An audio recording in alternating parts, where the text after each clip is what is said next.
Salam sejahtera Malaysia, terima kasih kerana menonton video-video dalam channel ini. Sebelum kita mula, jangan lupa untuk tekan tombol subscribe, share, like dan komen. Let's go! Salam sejahtera dan salam perpaduan. Berita seterusnya dipetik daripada Malaysia Kini bertajuk Agong, umat Islam perlu pertahan masjid dari jadi gelanggang politik. Berita penuh. Yang di-Pertuan Agong Al-Sultan Abdullah Riayatuddin Al-Mustafa Bilal Shah bertitah agar umat Islam terus mempertahankan institusi masjid daripada menjadi gelanggang politik mana-mana pihak. Sri Paduka bertitah masjid perlu menjadi satu institusi yang cukup suci, mulia dan dihormati sekaligus menjadi contoh kepada agama-agama lain. Kita tak mahu adanya institusi masjid ini tempat kita berpecah belah. Nauzubillah. Kita semua harus menentukan keharmonian masjid ini dipelihara oleh kita umat Islam, bukan pemimpin semata-mata tetapi karya masjid berkenaan. Saya akan sentiasa ingatkan khususnya di Pahang, masjid tak boleh dicampuri unsur-unsur politik, waimah siapa sekalipun tita baginda pada majlis pemasyhuran Masjid Arzak dan majlis berbuka puasa di Bocang di Melaka hari ini. Hadir sama Raja Permaisuri Agong Tengku Azizah Aminah Maimunah Iskandaria dan turut diiringi Yang di-Pertua Negeri Melaka Tun Muhammad Ali Rustam dan Ketua Menteri Datuk Seri Rauf Yusof. Dalam pada itu, Al-Sultan Abdullah turut mengucapkan tahniah atas pelantikan Rauf sebagai Ketua Menteri Melaka ke-13 serta menzahirkan ucapan terima kasih kepada bekas Ketua Menteri Datuk Seri Sulaiman MD Ali yang menguruskan lawatan Sri Paduka ke negeri berkenaan sebelum ini. Hari ini saya mengucapkan terima kasih di atas setiap persiapan untuk menyambut keberangkatan tiba. Saya menghargai usaha dicurahkan Sulaiman. Hari ini begitu besar erti kepada saya dan keluarga dapat hadir ke Melaka. Kali ketiga sejak 2019. Dalam masa 3-4 tahun ini, saya dapat kenal 3 ketua menteri seperti mana saya berpengalaman di Kuala Lumpur dengan 4 Perdana Menteri. Ini adalah satu sejarah bagi saya dan keluarga dan sudah tentu ini akan tercatat dalam sanubari dan ingatan saya selepas saya pulang ke Pahang nanti tita Sri Paduka. Pada majlis berkenaan, Sri Paduka berkenaan menandatangani plak pemasyhuran masjid itu serta mengaruniakan sumbangan kepada 100 penerima. Sri Paduka berdua juga berkenaan solat maghrib berjamaah bersama rakyat jelata. Terdahulu, Sri Paduka berdua berangkat tiba di lapangan terbang antarabangsa Melaka LTAM Batu Berendam dengan pesawat khas pada jam 11.56 pagi tadi bagi memulakan lawatan 2 hari ke Melaka.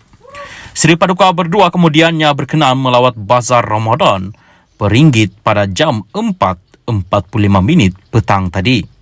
Esok, Yang di-Pertuan Agong dan Raja Permaisuri Agong dijadual menerima menghadap ahli-ahli Majlis Agama Islam Melaka. Salam sejahtera dan selamat malam kepada seluruh rakyat Malaysia dan pendengar berita panas. Malam ini bertajuk Saya didakwa kerana tidak sokong Muhyiddin Syed Siddiq. Berita penuh. Bekas Ketua Pemuda Bersatu Syed Siddiq Syed Abdul Rahman mendakwa dirinya telah didakwa kerana enggan menyokong Presiden Parti dan Perdana Menteri ketika itu Muhyiddin Yassin.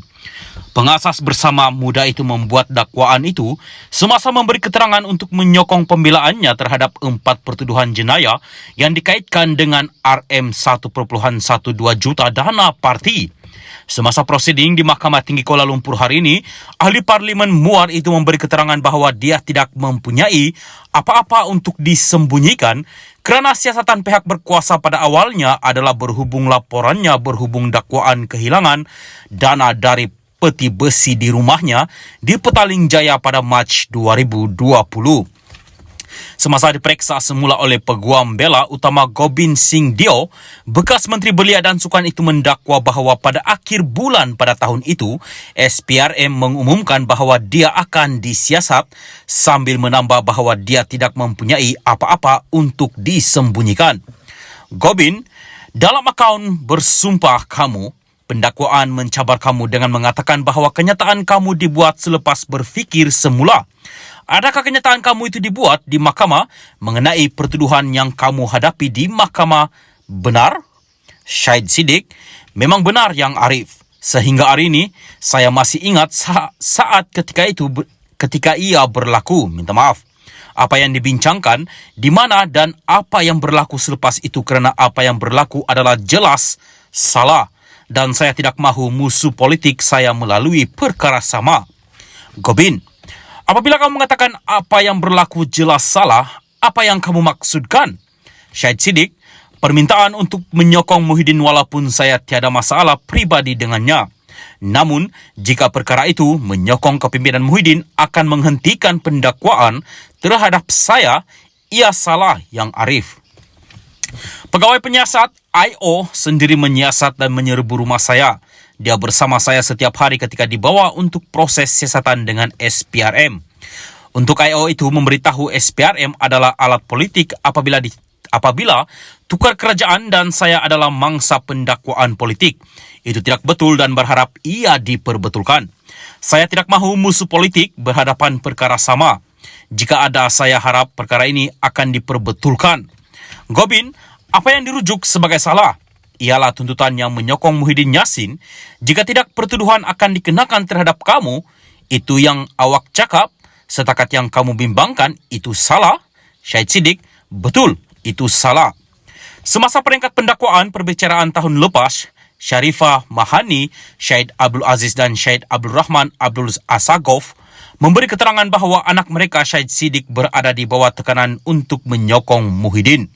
Prosiding di hadapan Hakim Azhar Abdul Hamid hari ini adalah hari kedua perbicaraan peringkat pembelaan. Berikutan mahkamah pada 28 Oktober tahun lepas memerintahkan tertuduh membela diri atas satu pertuduhan bersubahat dalam pecah amanah jenayah CBT, penyelewengan aset dan dua tuduhan pengubahan wang haram. Semalam merupakan hari pertama perbicaraan peringkat pembelaan dengan Syed Siddiq memberi keterangan. Terdahulu hari ini semasa pemeriksaan balas oleh Timbalan Pendakwa Raya Utama Wan Syaharuddin, Wan Ladin dan anggota pendakwaan lain tertuduh menafikan wang berkenaan kononnya adalah dana yang hilang dari rumah berkenaan dan dana adalah milik bersatu. Syed Siddiq mengulangi, penafiannya pernah mengeluarkan arahan kepada bekas anggota sayap Pemuda Bersatu untuk mengeluarkan RM1 juta ringgit dana parti. Tertuduh berhujah bahawa RM120,000 yang didakwa oleh pihak pendakwaan sebagai dana parti sebenarnya adalah wang miliknya sendiri yang dikumpul melalui dua acara mengumpul dana untuk kempen pilihan raya di Muar. Syed Siddiq juga berhujah bahawa sejumlah RM100,000 yang didakwa oleh pendakwa raya sebagai hasil daripada aktiviti menyalahi undang-undang yang berada dalam akaun amanah saham Bumiputra ASB tertuduh adalah dananya sendiri. Perbicaraan akan bersambung pagi esok.